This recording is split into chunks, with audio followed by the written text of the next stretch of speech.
Hi guys. So today what I'm going to talk about is how to start a link building campaign quickly without spamming people. So I'm talking about not spamming people because I'm talking about outreach-based link building here, not directory submissions or any PBNs or anything like that. I'm talking about outreach. So just a really, really quick introduction. I'm Joshua Hardwick. I'm the head of content at Ahrefs, which basically just means I write all the blog posts, manage that kind of thing. And I've been doing SEO for about 9 years on and like involved in it in some way, mainly with link building. So when it comes to outreach, basically whatever kind of outreach you're doing, you can break it down into 3 tasks. So number 1 is prospecting, so that's finding the person that you actually want a link from for some reason and where it makes sense to ask for a link. You've got to find the contact information, so name, email address, and then you've got to send the emails. So most of the focus whenever we read about this stuff online is on this last part. So it's about, writing a template that gets opens and clicks and replies and all this kind of stuff, which is obviously important, but these first 2 parts are where most of the bottlenecks kind of occur and why you can't get this stuff done very quickly. Especially that second one, finding contact information, like finding these people's names and email addresses that are correct and that you can actually deliver emails to, is a nightmare. So the aim today is just to talk about how to make these 2 parts of the process more efficient so you can get a campaign going as soon as possible. So the aim here isn't to, be perfect. It's basically to find people as fast as possible and get this information that you need as fast as possible so you can start sending emails and start actually building links. So I'm actually going to start with guest posting. So a quick show of hands, who's heard of guest posting, let's say, and who's done it? So I'm expecting every single hand with this. And you're probably there thinking, why is this guy talking about guest posting in 2019? It's a bit 2010. But anyway, the reason that I'm starting with guest posting is because you're probably familiar with it. So I think that's going to be the best way to explain the kind of process that I'm going to go through here, which can actually be applied to basically any link building technique that you're doing. So the first thing that I want to say about guest posting is don't limit yourself to these Write For Us pages or websites with Write For Us pages. Because the websites that don't have these, they still want content, and they also get fewer pictures, so you're going to, there's less noise to cut through. They're not getting 50 emails a day from idiots that don't make any effort. So you can just cut through the noise and get to them. And as I say, everyone wants this free, well-written content. It doesn't really matter whether they advertise that fact on their website or not with one of these shoddy Write For Us pages. They still want it if you don't actually give it to them. So let's forget about Write For Us pages for starters. And instead, what we're going to do with guest posting is just pitch sites that are already blogging about topics that we want to blog about as well. Because if they're doing that, they're probably going to be interested in having a guest post from us about a related topic. So how do you actually do that? Well, let's say that you've got a site and you sell health supplements. So you want to blog about like fitness and gym and all this kind of stuff. Well, you could do the same kind of thing you do to find Write For Us pages. Just go to Google and search for something like this. So basically, I won't go too much into that, but it's basically like we're looking for blog posts, so the title's got to have muscle or gym in the title tag, and it's got to have how or why in the title tag. So basically, you just get loads of blog posts. So you can scrape those, qualify them however you normally would, qualify the sites in some way, and you can just do whatever you want, reach out to them that way, and pick the sites that you want. But obviously, that takes a lot of time, so you've got to go through scraping Google and doing all the usual stuff. So being as we're focused on speed and efficiency and getting a link building campaign going as soon as possible, we're going to use Content Explorer instead. So Content Explorer, just for anyone that's not used it in Ahrefs, it's basically a searchable database of just over, I think it's 1.1 billion pages now.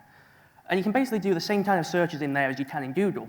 So you can see the syntax is a little bit different there in the search bar, but we're doing the same thing. We're looking for blog posts about muscle or gym, and you can make these as complex as you like and get whatever results you like. And you can see we've got 17,000 results already. So the benefit of Content Explorer is twofold. Number 1, you can export these just at a click of a button. You don't have to scrape Google and go through this whole nightmarish process.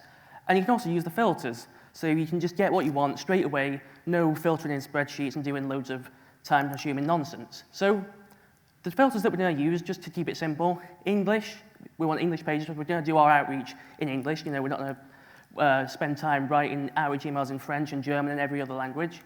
We're going to filter for only live links, because Content Explorer's got live pages, and it's got broken pages, so you can do broken link building and things like that. But for the purpose of guest posting, we only need live pages. And we're also going to add the DR filter. So DR, scale to 1 to 100, that just tells you roughly how good the website is in terms of link equity or whatever you want to call it. So basically all we're doing there is getting rid of the really high-end ones and the really low-end ones that we probably don't want links from. And the last filter, just toggle this one page per domain filter. We're reaching out to websites, not web pages. We don't want to reach out to the same website a million times. So you can see we end up with about 2,000 pages, which is pretty much ideal. So export those to CSV, and you get something like this. If you clean it up a little bit, just keep these 3 columns, so content title, content URL, author, and that's your basic prospecting done, like in about a minute. So the issue is that we now need to find some contact information. And this is always the difficult part. This is the part where you start hiring VAs and all this kind of crazy stuff. So this is where things start to come together and where the process that I'm talking about should hopefully start to come together. Because you'll notice that in Content Explorer, some of these pages, Content Explorer pulls the author name from those pages. Not for every single page, but for a decent percentage of them. So if we just add a couple of other columns, just first name and last name, and I'm just going to post this online. You just need to copy and paste these in. So basically, just splits the first and last name. So you get a nice, neat spreadsheet with the first and last names of each of these authors of these web pages. So again, what we're focused on is efficiency and getting things off the ground as soon as possible. So what you need to do is install this Google Sheets add-on for Hunter.io. So Hunter.io, in case you're not familiar with it, is an email lookup tool, one of many of them. But they've got the Google Sheets add-on, which is what's going to make it really efficient. So basically, it works in 2 ways. You can either put in a domain, and it'll find all the emails associated with a domain, or you can put in a domain and the name, and it'll try and find that person's email at that domain. So with the Google Sheets add-on, you basically just tell it where all the data is in this spreadsheet. So you tell it that the first name column is column D, the last name column is column E, and the column of the domain name is the content URL column. It can pull the domain automatically. You don't need to worry about that. And you just set it going. And what it's going to do is try and find those people's email addresses at the domain. And if it finds them, what you know is that, A, they've got an email address, and if they've got an email address, then they clearly worked for that company. They are in some way associated with that company. They're not guest posts themselves. They're probably editors or heads of content or whatever, or site owners. So these are the people that you want to contact if you want to get a guest post. So the final step, this is a screenshot from a tool called Neverbounce. So you just want to verify these emails, because all of those Hunter.io emails, they're not always perfect. It just tries to match them in loads of different ways. So just throw it into this, basically just get it in a nice CSV and throw it into this tool, and it'll tell you which ones are definitely valid and definitely deliverable, so you're not hitting catch-alls and things like that. So it's usually about 25% from the small testing that I've done with this, actually. Neverbounce not free, but it's quite cheap, so don't worry too much about it. So basically, just merge all that together in the spreadsheet, and you end up with this. So you've got prospects, basically 2,000 of them. I forgot to mention this, but delete any of them that don't have the names. We're just focused on doing this fast. So yeah, you've got a spreadsheet with prospects, names, email addresses, and you know that they're valid. So basically, all of those people, you can hit up with an email, and you're pretty much ready to pitch them. And usually, I've tested this a little bit over the past couple of weeks, and basically, when you start off with, say, 1,000 prospects, it usually ends up that you end up with about 3%, which sounds really small, of those people that are just ready to go within minutes of just doing this process. So if you've got 2,000 prospects, you've got 60 people potentially ready to send emails to and actually get guest posts from. So then you can just load it into a Mailshake or BuzzStream or whatever outreach software you use, do the mail merge, and you can see it just pulls all this stuff through, and you can basically fire off these emails quickly. Obviously, that's a terrible guest post pitch that I've written there. Don't do that. So personalize these emails. The point of automating the boring finding email addresses and prospecting is so you can spend more time on the stuff that actually matters, getting people to convert. So just think of it like this. If it takes you 3 minutes per email, then you can send 20 emails an hour.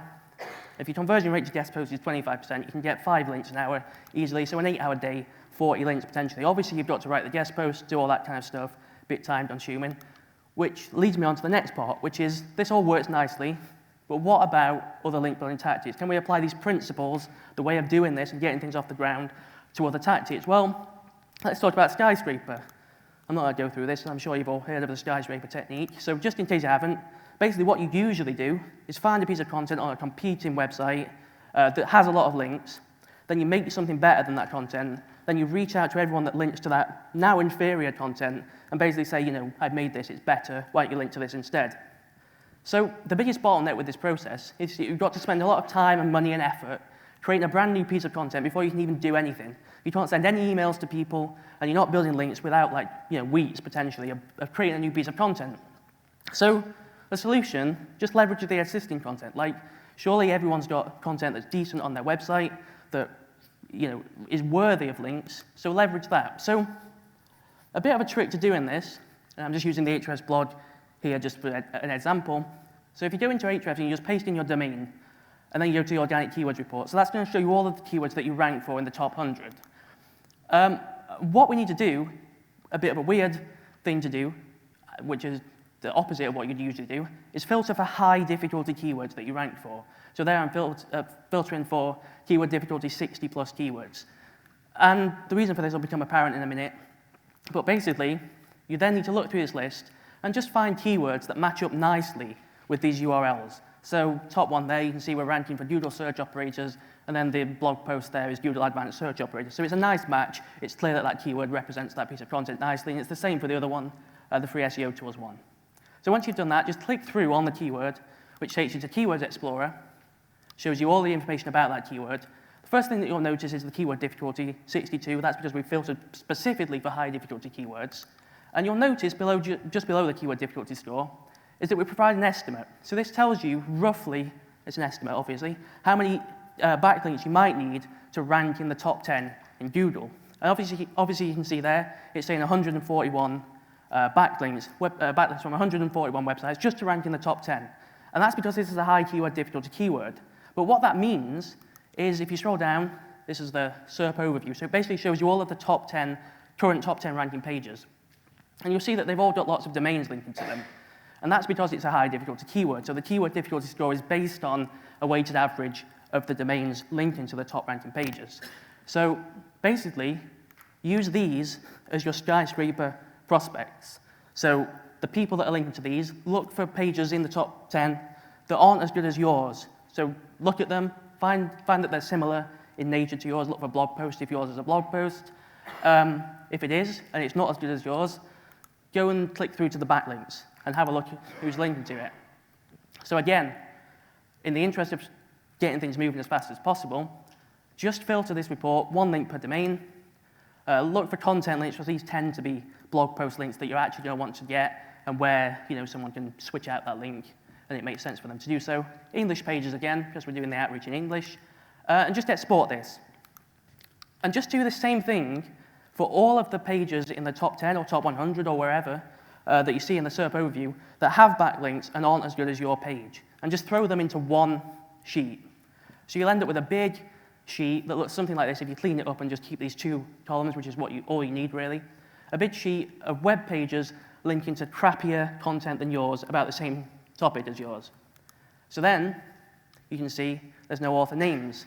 And last time with guest posting, because we did it in Content Explorer, we had some author names.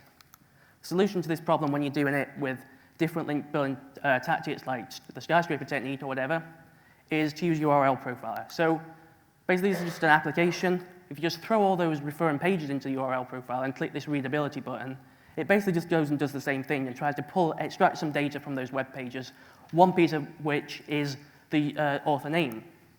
So once you've done that, you end up with pretty much the same thing as we had before when we were using Content Explorer for guest posts. You've got people that are linking to rubbish content that's like yours, well, not necessarily rubbish, but not as good as yours anyway. And you've got author names. Basically just merge these with like a VLOOKUP or whatever. So you just do the same thing. Just throw the data into the email hunter add-on, and it's going to go out and it's going to find those email addresses, put them into Neverbounce, validate them, and pull it all back into your sheet. So there's a tiny amount there, so you only get a tiny sample. But basically, that's it. I feel like I've sped through that too fast. But if you've got any questions and we've got time for them, I'm happy to answer them. So yeah.